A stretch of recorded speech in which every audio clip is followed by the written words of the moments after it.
taking care of yourself any which way you can sends a message to the world. Marriage isn't about looks. Marriage is about knowing that your woman beside you is a badass bitch. And of course, there are cons to being with someone younger. Is he going to come in as financially stable as you? I hope not. He's 20 years younger. I mean, where were you at 21? Dancing on a tabletop?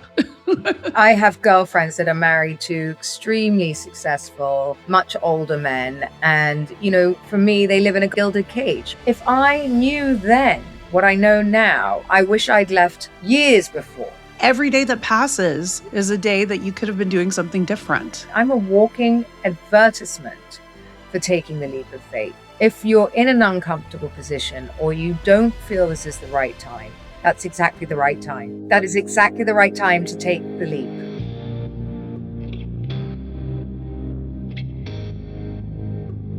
She doesn't edit herself. She doesn't follow the timeline. And she's definitely not asking for permission.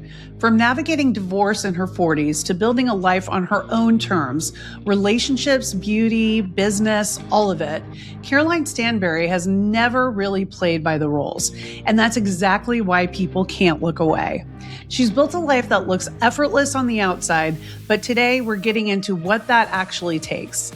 The decisions, the trade-offs, and the standards she holds that most people wouldn't.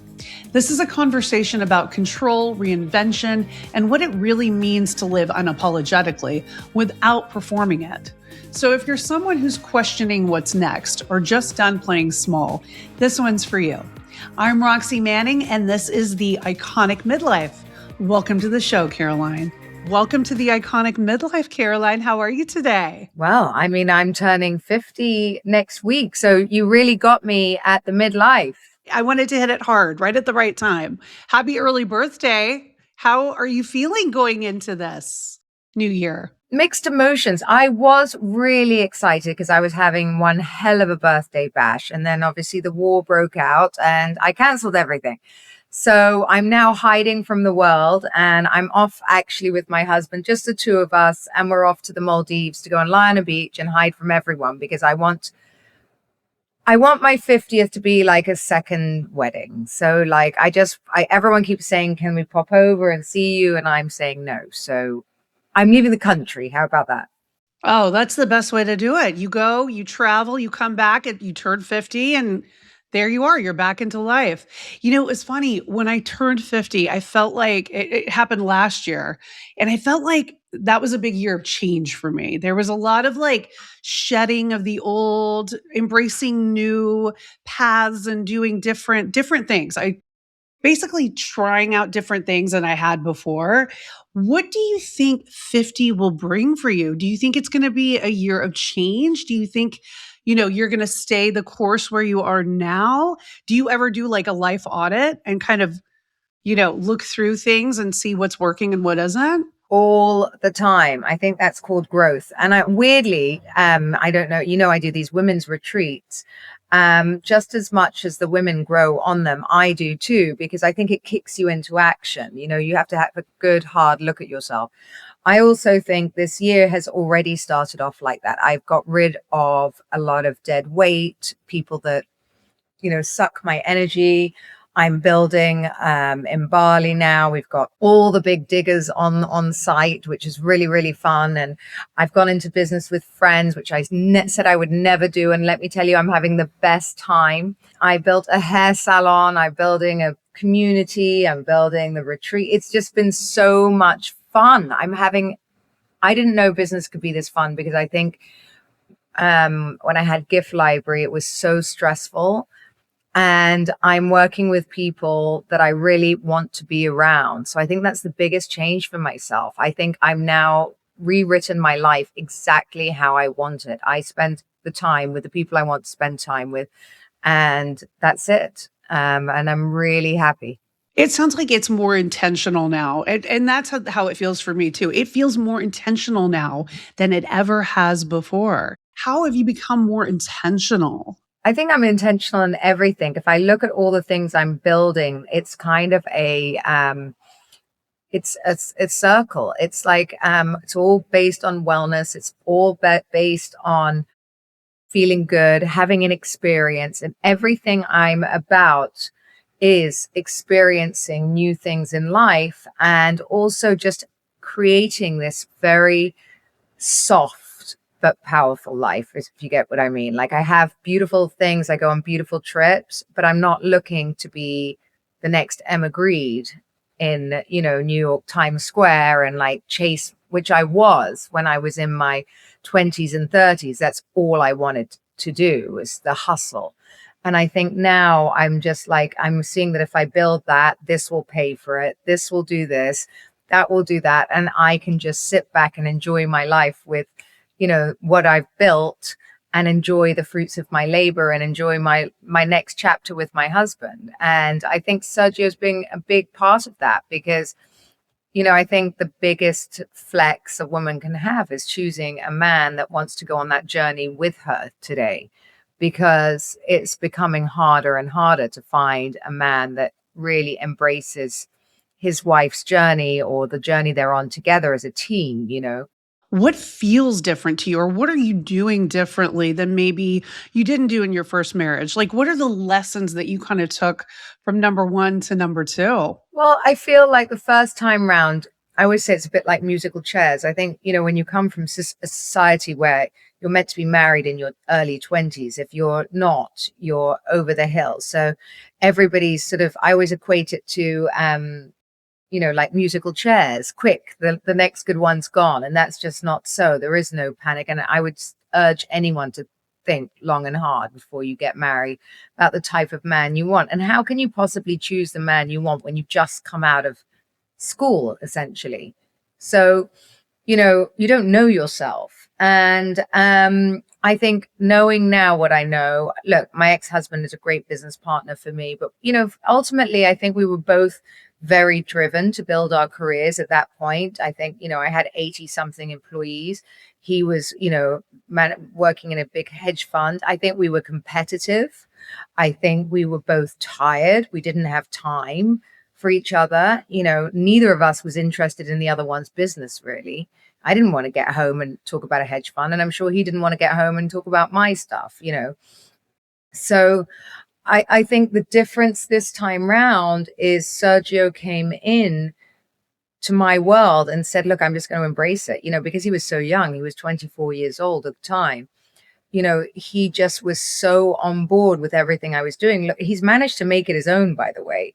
He's managed to get in there and really get to know the women that I work with, even on the retreats, he's fully involved with the women and they love it because I think they get a male perspective. And I was dead against that at the beginning. And actually, it only happened because I was doing my one-on-ones and he was left on his own with them, that they all kept asking him things like social media, how to build a brand, but all these things that, someone his age can teach women our age, right? That maybe aren't so comfortable with the tech side. And I was like, oh, well, actually, this is a real gift for them because, this is an actual added bonus. Like, these are all things that he did for me. And I didn't know that I really needed. I was hiring teams of people to do that, but he was doing it from my house. So I was like, okay, this is genius. So, I think Sergio is not proud, as in, he's got no ego. He's happy to sit and work with me, for me, any which way. Because, at the end of the day, we have the same goal. And even if I can say he works for me, just, the money goes to the same place, doesn't it? So, at the end of the day, we're together. So it really doesn't matter who works for who, but we are a team. When you're done with the work at the end of the day, like, how do you separate that out? So it doesn't become an issue again. Because we have jobs that we really, really love. So, you've just seen now he just left to play paddle with the boys. Like, I do say to him, because he's so passionate, he was up taking calls for the retreat, I think at 5 a.m. this morning. And, I do say to him, it's 9:00, 9:30. I don't want to talk about it. I don't want a question about the retreat. I don't want a question about anything. Let's just watch TV. And I do try and do that. Or we connect and we, chat to each other or, have sex, whatever it is. I kind of say, that's it. I'm off. I don't want to hear it. You can't ask me one single thing. I think a lot of women in midlife too are at this kind of like turning point, like maybe marriages are ending, maybe they're getting divorced, maybe they're taking on a new career. Kids are leaving, empty nesting. Yeah, kids are leaving. I mean, your kids are, Well, they're 16 now, so my daughter's left. she's at university now. Hmm. And I've got two more. So then you better bloody like your partner. Right. You have to like your partner. You have to figure things out. So, it's super important because at the end of the day, like I think about like the island home we're building, and I'm super excited to get on that island and be alone with him. Like I could not care less who comes with us or not. And that's amazing. We're going next week to the Maldives, and that used to fill me with dread, going to the Maldives and thinking, Why? fuck, fuck, fuck. Well, because if you're with the wrong person, you don't have the fun that you should be having, or you feel like, a little bit judged in your marriage or whatever it is, then going to an island is not the most fun.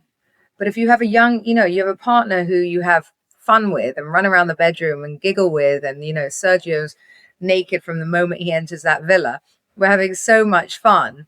You know what I mean? I'm not even worried about the restaurants. Like, I'm just happy to sleep, turn off the phone, go swimming with him. Like, we literally, it's our favorite place on earth because we only need that bedroom in the nicest possible way. It's like, it's so fun, and we just relax and we have such a nice time together, and we remember exactly why we're together. Because the allure of the younger man, marriage, like it's very sexy. It looks very, very like captivating from the outside. But are there parts that aren't so glamorous on the inside? Well, there are parts with that aren't glamorous with many men, right? I have girlfriends that are married to extremely successful, much older men, and for me, they live in a gilded cage. Yes, you have a nice house. Yes, you have nice things, but I have nice things, and I don't need a bigger house than this. And I'm building all the rest, but I get to spend my money where I like. And if anything goes wrong, I don't have to host dinners I don't want to host. I don't have to sit in boring rooms. I don't have to do anything I don't want to do. And that's just, I'm not prepared to live that way. That's up to you. So, just as there are pros and cons to everything, of course, there are cons to being with someone younger, but the pros way outweigh it. Is he going to come in as financially stable as you? Absolutely. I mean, God hope not. He's 20 years younger. I mean, where were you at 24 or 21? You know what I mean? Dancing on a tabletop? Yeah, exactly. No, he's not, but if you've got somebody willing to learn and somebody who's willing to help you, you can build that person, build them, it's worth it. I've done a lot of the things he wants to do. Maybe the kids thing is an uncomfortable conversation, but not a deal breaker. He knew well what he was getting into, and not really. I mean, very, very, very little. I think the biggest question I get asked is the finances, and we figured that out a long time ago. I made him tell me from the very beginning how much money was in his bank account, so that then I knew exactly what I was going to do with it. And that's it. And we've been together 8 years now. So, it's a completely different thing. And I think the only other thing is that you can do, but you should do that whether you're with an older guy, younger guy, whatever, is what we did, which is, prenup, post-nup, if he leaves me and if I die, and everybody knows exactly where you stand. That not only secures him so he doesn't feel like I've worked all these years, maybe, for her, and I'm going to leave with nothing, which he shouldn't. And it also secures me that, things that I had before him are not going anywhere near him if he left me. But if I died, then he deserves some of that. You make a good point. I mean, he should be, yeah, as you're saying, know where he stands. It's he can't be just left out in the cold like that. No, man or woman. And you shouldn't do that to anyone. And I think that's a very valuable lesson I teach everyone. Once you're pragmatic, by the way, like this, you have a better relationship.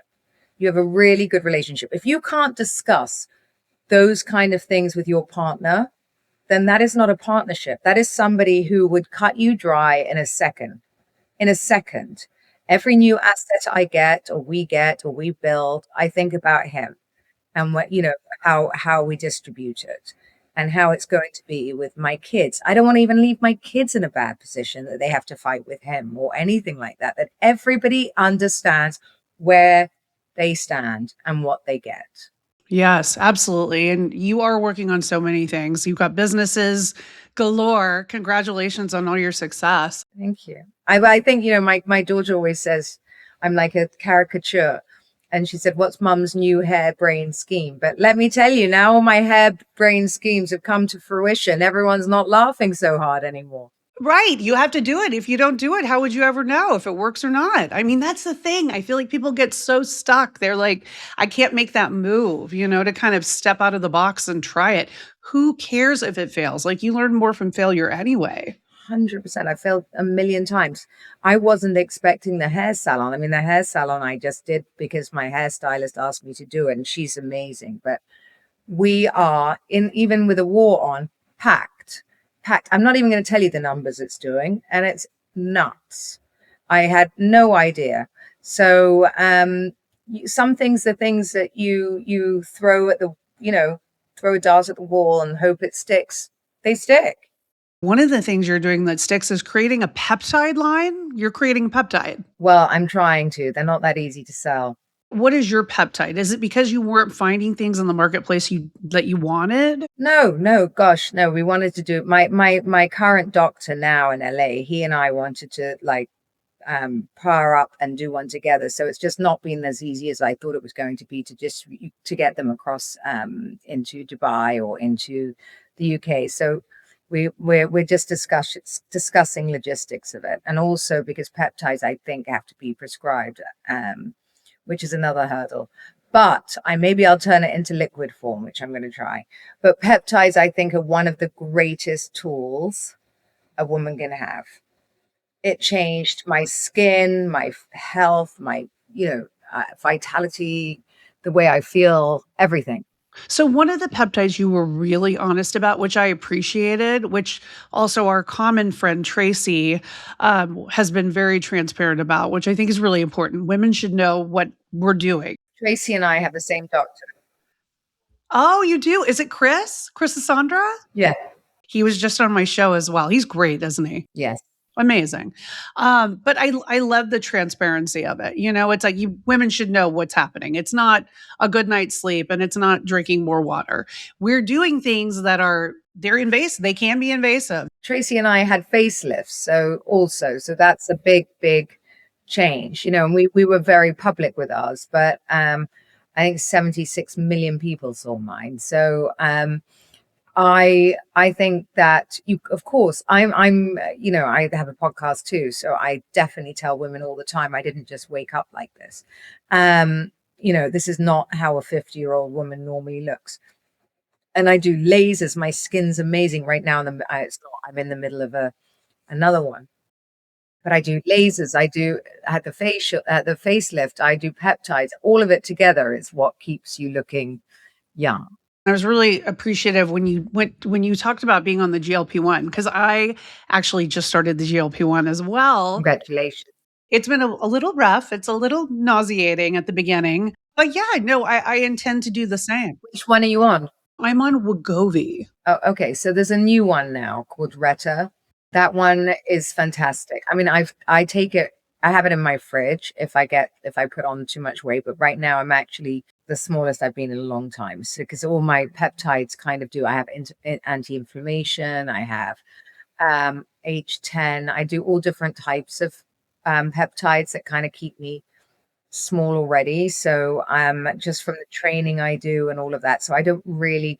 My fridge always has a pen or the Retta in it in case I overeat, but I'm not using it religiously. No. So are you cycling in and cycling out on some of those other peptides? Okay, that's what no. Chris was saying too. Yeah. On the other, yeah. So Chris I've worked with for a long time. So I do testosterone. I do all of it. I mean, we have to. It's so important to replace our hormones. I mean, did you notice a difference right away? Oh my God, I would have slit up a telephone pole. I felt amazing. It's fucking night and day, isn't it? Yes. I tell everyone, and I tell the husbands, you're welcome. It's fantastic. And my husband is now 31, but, obviously he's got a completely different sex drive to a 50, old woman. So it's fantastic for us. He loves it when I get it. So it really helps with the sex, like, for sure. The testosterone especially, right? Yes, I wake him up in the morning now for morning sex. He's like, "This is amazing." Get it, lady. Okay. And when morning sex comes back into the rotation, you know it's good then. Yes. Okay, what else are you doing? You're doing peptides, you're doing the HRTs. You're obviously, I'm sure, working out. I work out, but not nothing like I used to. I do these like videos for 20 minutes. I do 20 minutes of arms or legs, just strength. I do red light sauna. I just bought a new one for my house. I do all the lasers. So I've just done BBL, Moxie, Pico. So my skin is just completely like flawless, really shines, Yeah, it's gorgeous. I can tell through the camera. I'm like, "Yes, girl." shines. Yeah, it shines. It's Shines. I do salmon sperm. Yeah, I take care of myself. it's actually self-care. I mean, it feels good when you're doing it. It gives you a sense of, you're taking care of yourself. It's self-love. Listen, my husband is hot, hot, hot. Okay. People are like, what do you do to keep him? I mean, no, he's the cat that got the cream. He feels like I'm the prize. Like he, loves the way I look. He doesn't mind if I get gray hair. He doesn't mind any of it, and I think that what it does do, it just gives you this energy, this confidence. I know my self-worth. And I think a woman that takes care of herself in any way, shape, or form, and I understand if you can't do all of the things I do, absolutely. I'm on TV, so therefore I get, amazing deals. And, I do understand that it's not manageable for a lot of people, but taking care of yourself any which way you can sends a message to the world, right? And actually, I used to party and drink so much and go out all night. I don't do that anymore. I don't even drink wine at home. Like, I'm not a drinker anymore. My skin is better. I think that's because my husband is an athlete. So, he doesn't drink. So that really helps. And I have just as much fun without it. And I think our lives are just really, really full. And genuinely, I'm happy, and happiness shows. Yeah, it absolutely does. When I look at some of these, especially in the midlife space on social media, I see that people tend to fall into two camps. It's very like black and white. It's either, you do everything or you do nothing. And there's a lot of judgment from people on both sides that if you do certain interventions or if you just let it go and just do everything natural, there on both sides there's this sort of judgment, and I really think it's important to like show that there is a gray area, like also not to pass judgment. It's to each his own. If you want to do interventions, do it, but if you want to go natural too, do that. Look, there's a generation above us, like my mum's generation. They didn't do anything. My mother's done absolutely nothing, and she looks amazing. And there was definitely a stigma to all the things. And also, when you had facelifts back then, you looked like you were stuck in a wind tunnel, and it was just everyone did it when they're really old. And if you do it when you're old, it looks really, really weird. Suddenly you come back looking 20 years younger. I think when I did it and I was one of the younger side, I think people just said I looked refreshed and wasn't quite sure what I did because I was just removing all that filler. But like, of course, there is judgment to do less, and people like, I just do Botox or I just do filler. But honestly, filler, not done right, is terrible. It's the most aging thing. A facelift done the right way is the best thing ever. And by the time you've done years of Botox and fillers, you've probably spent what you've done on a facelift anyway. If you don't want to dye your hair and you don't want to go to the gym and you feel like, because a midlife spread is not called a midlife spread just because one person had one. That's what happens when your hormones aren't, at the right levels, and you're tired. And who's going to the gym when if you're not taking any of these things to help yourself, of course, what happens is you get tired, you get lethargic, you get fat, you've got low energy, and you get probably diseases of some sort. And what, the not the health industry, but the medical industry prefers us that way because they make more money. So if we're all jumping around, having taken the right hormones and understanding how our bodies actually work, and we look and feel good, and we're not, we don't get heart disease, and we're not overweight, and you don't have to be pencil thin either, by the way. Everybody has a perfect optimal weight for themselves, and once you get to that stage, not only do people respect you more, you get better jobs, you get better outcomes, because people only follow people that why would I follow someone that doesn't take care of themselves? If you can't take care of yourself, how are you going to take care of me? What am I measuring myself up to? So you want to be that bitch. You want to be the bitch that gets out of bed and says, I'm here. That's what I fucking love about you, Caroline, because you are so just, you don't censor yourself. You put yourself out there. You're unedited. Like, and I think we need that. We need voices like that in midlife, especially. It's okay to be who you are, through and through. It's okay to be who you are. Yeah. And I feel like so many women lose their identity during this time, especially. Well, because they don't have an identity outside of, maybe the marriage or bringing up kids, because that's become the whole identity. And obviously, it's a luxury and wonderful to spend time with your children. And my children would moan about me having all these jobs and doing all these things. But now that they see how it's going to work out for them, let me tell you, they're not so upset about it. And, at the end of the day, my lowest point was when, you know, I was going through the divorce, a court case, I didn't know who I was either anymore, because that business was my identity. I went to the office every day. Now I didn't have an office to go to, losing my business, doing all that. And of course, it's easier just to sit back down and say, fuck it, let somebody else take care of me. But at the end of the day, even if you have someone by your side, there is no guarantee that someone's staying by your side. And just because he loved you then and he said he was going to do these things, most times they don't do what they say they're going to do when they've moved on. That's just facts. So, you need to be prepared for the worst, even if the best happens. So what did you do when you were in the midst of that, of the divorce? Like, because I'm sure you had days too where you were like, fucking A, like, I can't do this. Like, I can't do this anymore. I had millions of days like that. Like I'm going to go bankrupt. What have I done? I met a 24-year-old. What is he going to be able to do? I'm in the middle of losing my business. Like, everything had collapsed around me. Absolutely everything I knew had collapsed. There was no grain of hope. But then, each day comes and you don't die. You don't die. So you do one thing that's going to, I have friends that used to get bills and then just sort of put them in a box and go, I'll deal with it later. I was never that girl. I would get the bill and then figure out one bill at a time. There's always a way through it, right? And I think instead of collapsing, you've got to be pragmatic and practical with the hand you've dealt. You can't sit under a rock and go back to a marriage because it's a bad time to leave. You can't do that. It's not fair on him. It's not fair on you. You're going to have to go through all of this again. It's not going to get better. Get better. Why? Because you don't have an option. How awful is that? No, I would never want that to be, and the best is yet to come. If I knew then what I know now, I wish I'd left years before to get to where I am today. Would you have left earlier? Would you, if you looking back?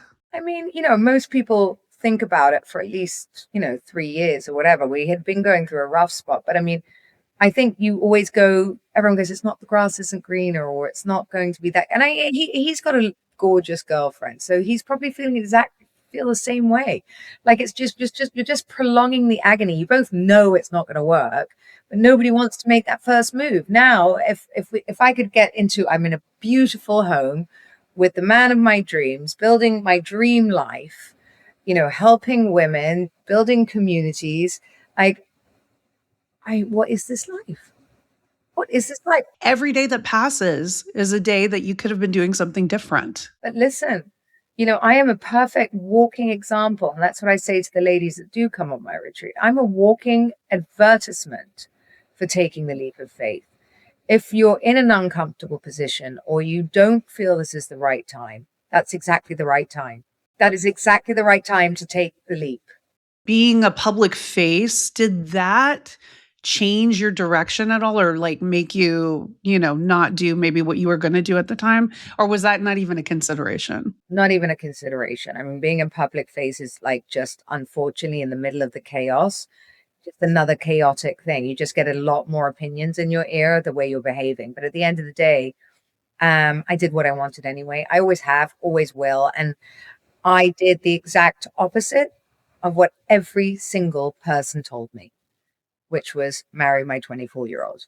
Your friends were saying, don't do it. Like, don't do it. Everybody. There was not one person that said do it. Of course not. And in their shoes, looking back, I would have said the same thing. Of course, I think my friend had like lost her fucking mind. And at the end of the day, in most cases, maybe it wouldn't have worked. It's just Sergio is a sort of, I say, he's a little old man in a very young body. But it's worked for us, and it's worked on an incredible scale. And I couldn't teach women what I teach women if I wasn't happy or in a good space. And women wouldn't be flocking to these retreats if you didn't think through the screen I was in a good place.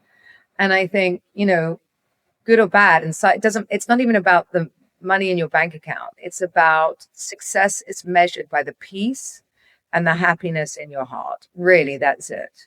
Yeah, absolutely. I mean, you can tell it shows, it's an outward projection in a lot of ways.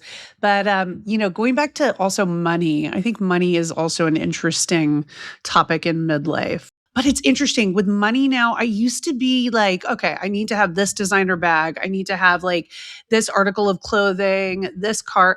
So much, and I still love those things. Don't get me wrong, they're amazing. But the way I think about money, the way I want to spend my money is different now, Different. right? It's like about experience and like, It's like a switch. yes, it's a switch and it's something that happened in midlife. I sent a picture to my friend's husband this morning, one of my best friend's husband. I sent him a picture of a digger in Bali, and he goes, I said, is it weird that this excites me? And he texts me and he goes, I'm keeping that. I'm going to screenshot this. And and it's true. Like it does. Like, it used to be the Hermes, my Birkin, getting me so excited. And then today I got two pictures of diggers because these are my friends' husbands had invested. And I sent them the pictures and I'm like, this is more exciting than any handbag. Like I'm building something with my friends and I'm like, look, the diggers have arrived. And it's so much fun. So much fun. And, some of these guys I've known 12, 13 years. And, it's just so fun. We're all just going, oh my God, this is crazy. Because none of us know what we're doing, but we are going on a journey. We're having an experience. We're friends. We're in it together. You know what I mean? Even though, Sergio and I are the largest shareholders by far, but I include them on everything because I'm like, I'm feeling this way. I want them to be just as excited when they see this come in. And it's magic. It's magical. And next week the week after on the 17th, I think it is, we go to Africa to go and choose the plot for our house that we're building as well. It's just, we just looked at each other today and it's stressful. He's been up since 5 working. He's now gone to take my kids to play paddle. It's 8:30 at night. And, we're still going and I'm on this, but, we looked at each other today and we're in the middle of it. And my 2 assistants were here and we go, what is this life? What is this life? It's amazing. And we're like high-fiving each other as we're like next, into the next thing. And we're like on such a high from doing it. That's why everyone goes, aren't you scared your husband will leave you? And I'm not for a second of a minute of a day. No, he hasn't got time to leave me. And he's so into what we're building. There's no fucking way, there's no woman that's going to attract him away from what we are doing right now. Because he even if he had an inkling of she's hot, he's going to think long and hard about the life he's built. It's interesting you're saying that because I find that in, well, I don't think it's just midlife. I think it can be women in general. A lot of women are threatened by divorced women, like coming into their circle or single moms. What do you make of that? I mean, and do you see that too? Well, I'll tell you what I make of that. Today, my husband had a paddle date with my girlfriend. She's called Supercar Blondie. She's like one of the biggest car review girls. She's huge. And she called me up. She said, "Can I borrow your husband to play paddle?" I said, "Absolutely." And off they went. And they had so much fun. They called me from the court. She was married. She just got divorced after 23 years. And she's a really good friend of ours. Like, I mean, if there's just wouldn't even cross my mind. I have a lot of male friends, a lot of male friends. So as far as I'm concerned, Sergio prefers being with women. My female friends, they all love him. If I can't trust Sergio to play a game of paddle, then okay, he's not mine anyway. Yeah, he don't be threatened by that. I think it's pathetic when married women do that. I didn't want your husband before. I don't want him now. And you need to have confidence. Marriage isn't about looks. At the end of the day, that all fades. Marriage is about knowing that your woman beside you is a badass bitch, right? Like knowing that I'm not going to find anything better than her because she is amazing. Like, and so someone that's weak and going, "Oh, you can't go out. That woman's going to be there. That man's going to be there." It's so unattractive, so unattractive. Like that just gives me the ick. Like I would be gone because you're wet, not because he's so attractive. It shouldn't even be a consideration. Shouldn't be a consideration. And you should be supportive. If I've just got divorced, like scoop me up, take me out, introduce me to everyone. Don't leave me at home because you can't cope with your own lives. Right, absolutely. So you didn't worry about getting into business with your friends? Well, I did. And I went all the other routes, funnily enough. And at the very end, one of the husbands of one of my best girlfriends came up to me and said, "Why haven't you asked me?" And I just said, "Because I don't really want to go into business with friends. I've never done business with friends." I was taught that very early on. And actually I had such a horrible time with a fund that I was like, okay, he goes, "But I want to invest." And I was like, oh. And then one of my other best boyfriends said to me, "You never asked me either. I want to invest." And then it just happened. And let me tell you, it's been the easiest, most fun I've ever had. As I said, I every time at the beginning they called me, I was like, no, I'm sending you a report now of what we've done. They're like, "No, we're saying hi." They haven't even asked me. And they see all the videos, they're absolutely loving it. It's been the dream. I mean, I hope I'm not going to eat my words later, but this has been, I think, because they're the same age as me, they're successful businessmen. It's not huge investments. It's going to be like if they lose it, they lost it, God forbid, but if they lose it, I'm in trouble because I'm going to lose mine and I've invested a lot. I think we're just all in it and enjoying it. And between us, we're all clever people. We're all like, okay, well, if you need help here, I can help. If you need an introduction there, I can help. One of them's a banker. One of them a famous radio DJ here. So between us, we know everybody. And I think, I don't know. It's been wonderful so far. Again, I'm only 6 months into being partners with them, but you never know. I started on my own, and obviously as you go along, when they've seen it, and I feel really proud that as people that have watched me build it have all come and asked. I also like the fact that you sort of dip in and dip out to reality TV. Yes. You just did Traders. Like, is it something that you think that'll remain? Like, you'll just keep doing these kind of like things that come your way? Or would you want to be back on a full-time, reality show? Look, I've done it for, on and off for many years now. And I think I've done everything. I want to go back into Housewives? I mean, I always say I'm ready for the break. I think Housewives is a particularly difficult one to do. It's really hard to film. And I'm in a very positive, positivity is my superpower. So I do find it hard to be in that sort of very, very aggressive forum. But I do love reality TV and I'm good at it. I'm really good at it. So I do understand that, I do, if the right offer comes along, of course I'll do it. But again, I'm not expecting a ton of offers. I live in the Middle East. Um, I'm fully involved in all the other things I do. And, I've been really blessed that Bravo just keep me in the loop. They invite me to everything. They throw a show at me a year. One show a year is enough for me because obviously it keeps you relevant, keeps you in doing what you do. I have a great platform for it. And that's it. So if I could get away with doing something like Traitors every year, a different show like that, then of course, absolutely, I'm in. But if not, that's okay too. There comes a time. I think I started reality TV at 34. You know, which is when Ladies came. So I've had a really good run of it, and I have a very nice life. I haven't become a caricature of myself. I haven't really done something I can't recover from. Has it become less important to you as you've gotten older to kind of have that TV spotlight and do that kind of a thing? Of course, when I was in my 30s, being famous and, running around when we had Ladies of London, it was so much fun. We would travel as little, it was like being in a girl band, right? It was really, really fun. And we were one of the first in the UK to have that kind of thing. So it was really just, lovely. But now, I mean, it's less and less important to me. Sergio and I get recognized every day anyway. I think because we're a couple, we're also, we're also so prolific on social media. I don't think it makes any difference. People feel like they're on a TV show with us anyway because we run our social media that way. And that's where our business comes from. So in a way, we have our own little TV channel.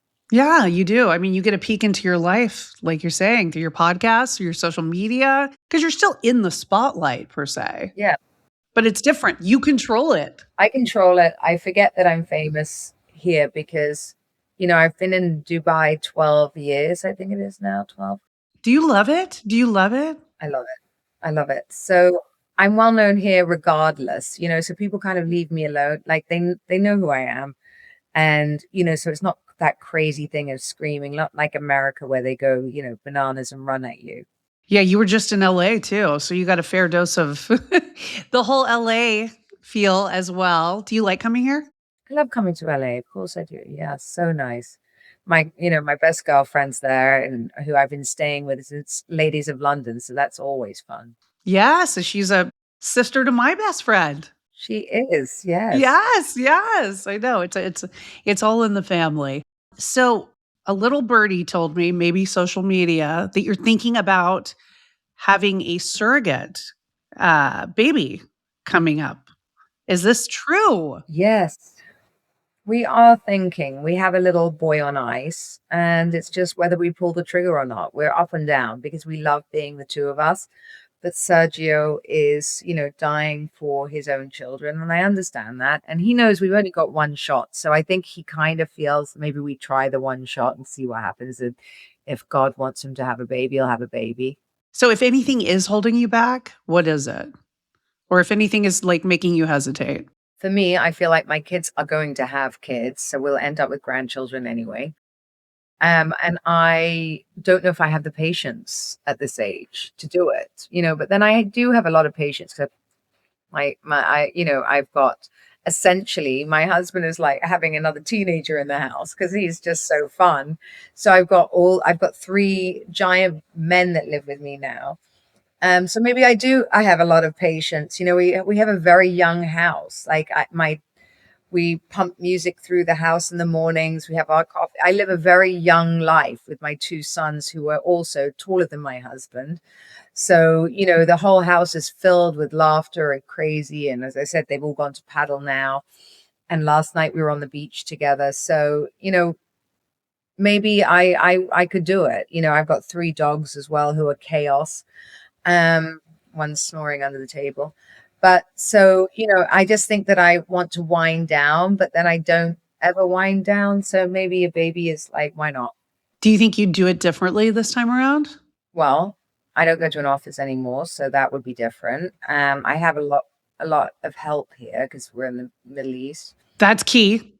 Yeah. Would I do it differently? I don't know. Everyone keeps saying to me it probably would be very different because I had so much responsibility when I had my twins. I was running such a big company, and I was the CEO, and I had $22 billion worth of uh, funds that had invested in me. Two big, one of two of the biggest funds in Europe, to be honest. So I didn't have the I wasn't able just to take time off and relax like that. So maybe I would enjoy it more because it would be on my terms. I don't know. But I mean, I also, on the other hand, think maybe I'd hate it because I feel like I'm done. I brought up my children. They're all leaving, and I'm not scared to be on my own. I don't mind to be an empty nester because I know they'll be home on weekends. I mean, I can't get my daughter's coming back next week. She comes back every holiday. We're going away for summer together. I mean, I quite like the chance to get a bit lonely. They all migrate back to my house. And that's what you want. That's the hope, right? That once they leave, they'll come back. And clearly, for you, it's happening. I have an 11-year-old, and so we're kind of emerging, like those preteen years are happening now. And I mean, I think about her leaving, and it makes me sad. I know it's a part of her growing up and finding her independence, but I do hope she'll come back. They come back. They come back. Even in the divorce, they're meant to go every other weekend to the father, and they end up here every weekend. Every weekend they migrate back because, yeah, I have a party house, apparently. Well, that's good. You keep an eye on things then. Yeah. That's the idea. But what advice do you have for me with the emerging teenage daughter? Duck. I can't tell you. I had a very difficult relationship with my daughter for quite a while. And, it's only been since she's really gone back to school. I think she says it's just because we're very similar, so we clash on a lot of things. But I say it's black. She says it's white. She's strong, headstrong, tough. But, now she's 20 and, she's coming for summer with me. Now it's getting good again. I feel like she's softening. But, they say 20 to 21, you get them back. So, I think she now understands me a little bit more, but she was my toughest one, and she's fully aware of that.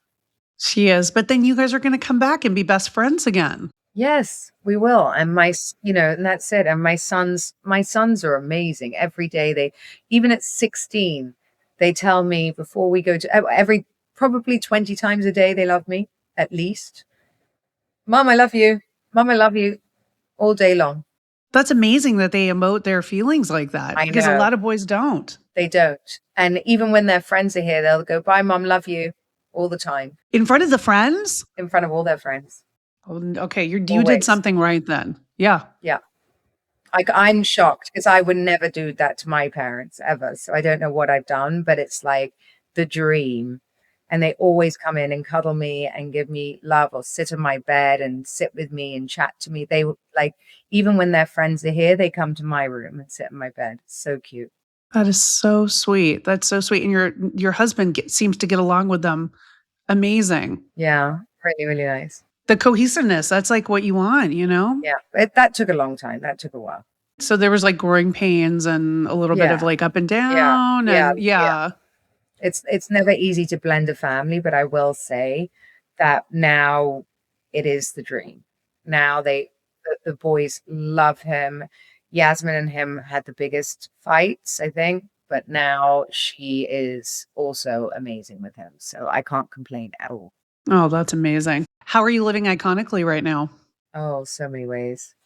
I think iconically right now, I said I live in this, you can see a pink house with a pink Bentley, with a pink golf cart, with a husband 20 years younger than me, with very happy children, with, how is this not iconic? It's iconic. Pink Palace. Yeah. I live in Barbie's pink house, and because I can. Yes. Yeah, because you can. Because you made the change.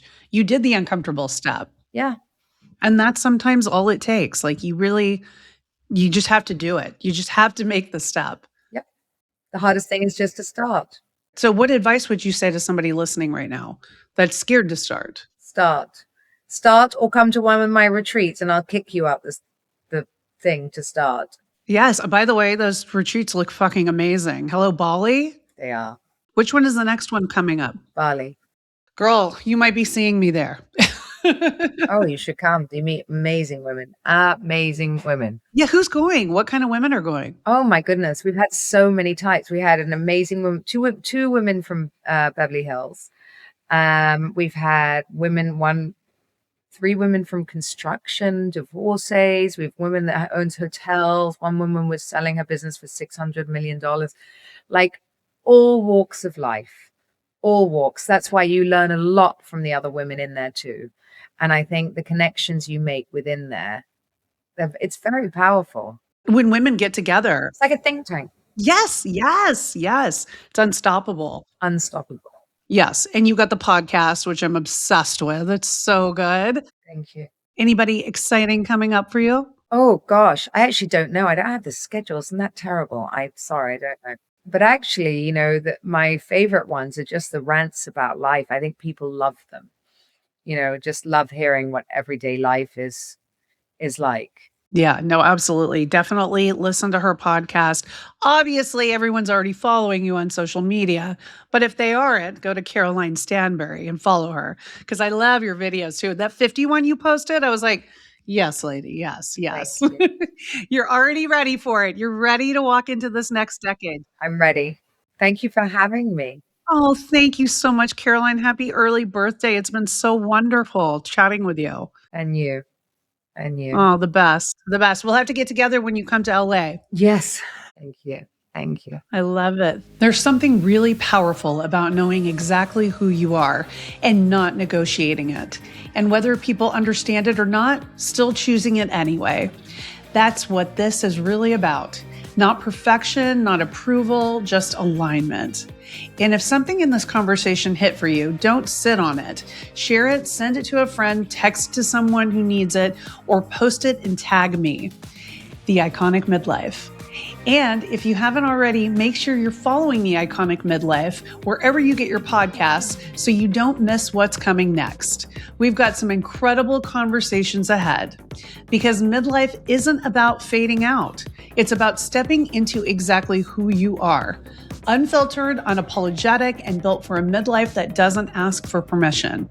I'll see you next time.